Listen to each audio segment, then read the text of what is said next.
के बारे में हम बात कर रहे हैं 12,015 करोड़। उसके अलावा हेल्थ में हमने 8,913 करोड़ की बात की है। इस बजट से जिस तालीम को हम फरोग देना चाहते हैं उस पढ़ाई से आज तक हम लोगों को फायदा नहीं हुआ। अगर नौकरी मिल गई तो नौकरी में हमने काम कर लिया, अगर नौकरी नहीं मिली तो वो सिर्फ शेर व शायरी काम आती है, बाकी उस तालीम से हमें कोई फायदा नहीं है। मैं चाहता हूं कि सिलेबस में तब्दीली लाई जाए, करिकुलम जो है सुधारा जाए। उसके अलावा अब टाइम कम है, मैं इसलिए जल्दी जल्दी बोल रहा हूं सर।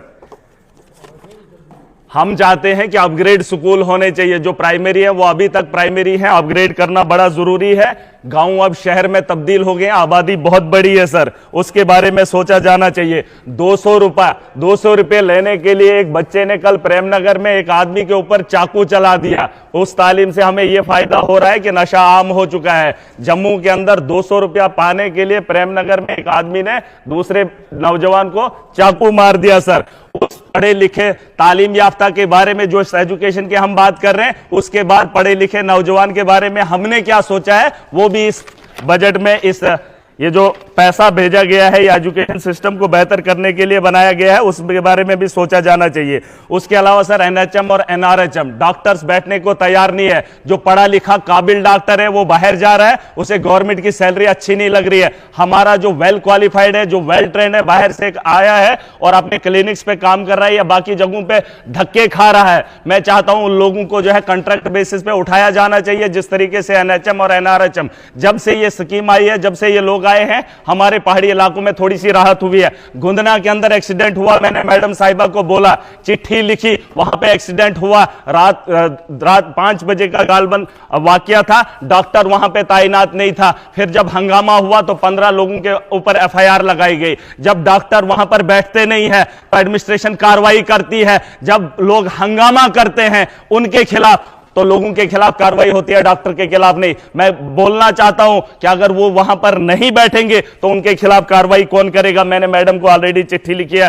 पीएचसी का 20,000 की आबादी है सर, गुंदना का इलाका है, 20,000 की आबादी है, लेकिन वहां पर एम्बुलेंस नहीं है। उसके अलावा मैं बात खत्म करूंगा सर, सोशल वेलफेयर की बात है।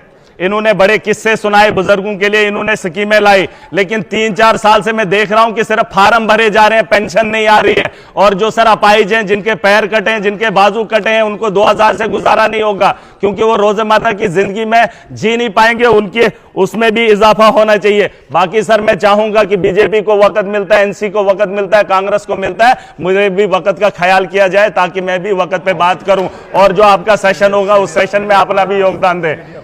हाँ, सीडीएफ का भी सर ख्याल रखा जाए।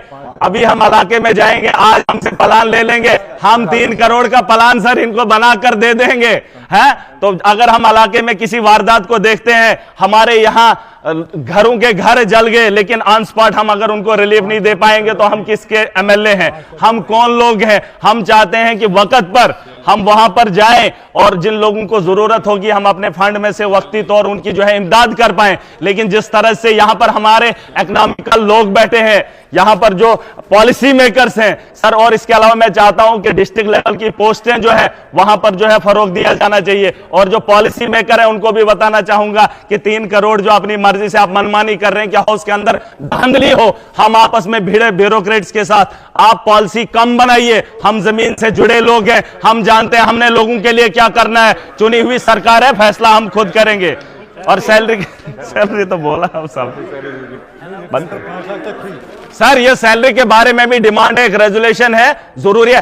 किसी ने कहा था कि ये लोग अपनी सैलरी की मांग कर रहे हैं, बहुत सारे जम्मू कश्मीर के लोग देख रहे हैं, नौजवानों ने कहा कि एमएलए अपनी सैलरी की बात कर रहे हैं। मैं उन लोगों को इस हाउस से बताना चाहूंगा, अगर सैलरी होगी तो ईमानदारी से काम होगा। मैंने मांग की है तो मैं चाहता हूं हमारी सैलरी होगी, जमीन पे हम लोगों से काम करवाएंगे और ब्यूरोक्रेट को भी काम कराने पर मजबूर करें। मैं चाहूंगा हाउस इसकी परमिशन दे। Thank you.